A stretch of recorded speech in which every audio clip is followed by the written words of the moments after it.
Michel Barnier has urged the EU to take a step back from the row with Britain over coronavirus vaccine shortages in Europe. It came as Brussels withdrew its plan to control vaccine exports to Northern Ireland. On Friday, Brussels had initially invoked Article 16 of the Northern Ireland Protocol, which is part of the post-Brexit deal. The move would have stopped the unhindered supply of coronavirus jabs from the bloc into the UK. The EU's intentions were to prevent Northern Ireland from being used as a door to move vaccines from mainland Europe to Britain. Many countries in Europe have struggled to vaccinate their populations as rapidly as the UK has done in recent months. But the EU's Brexit negotiator has warned Brussels against exacerbating the vaccine row. Mr. Barnier told The Times he is calling for a spirit of cooperation in order to save the EU's future relationship with Britain. He said, "We are facing an extraordinarily serious crisis, which is creating a lot of suffering, which is causing a lot of deaths in the UK, in France, in Germany, everywhere." Quote,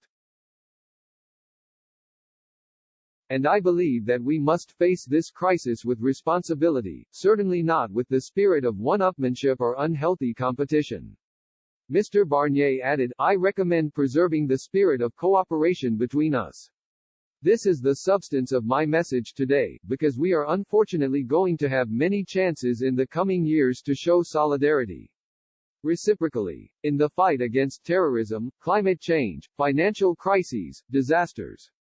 Prime Minister Boris Johnson expressed his grave concerns about the EU's initial plan to trigger Article 16 of the protocol over a phone call with the European Commission President Ursula von der Leyen. Ms. von der Leyen tweeted later on Friday, "Constructive talks with Prime Minister Boris Johnson tonight.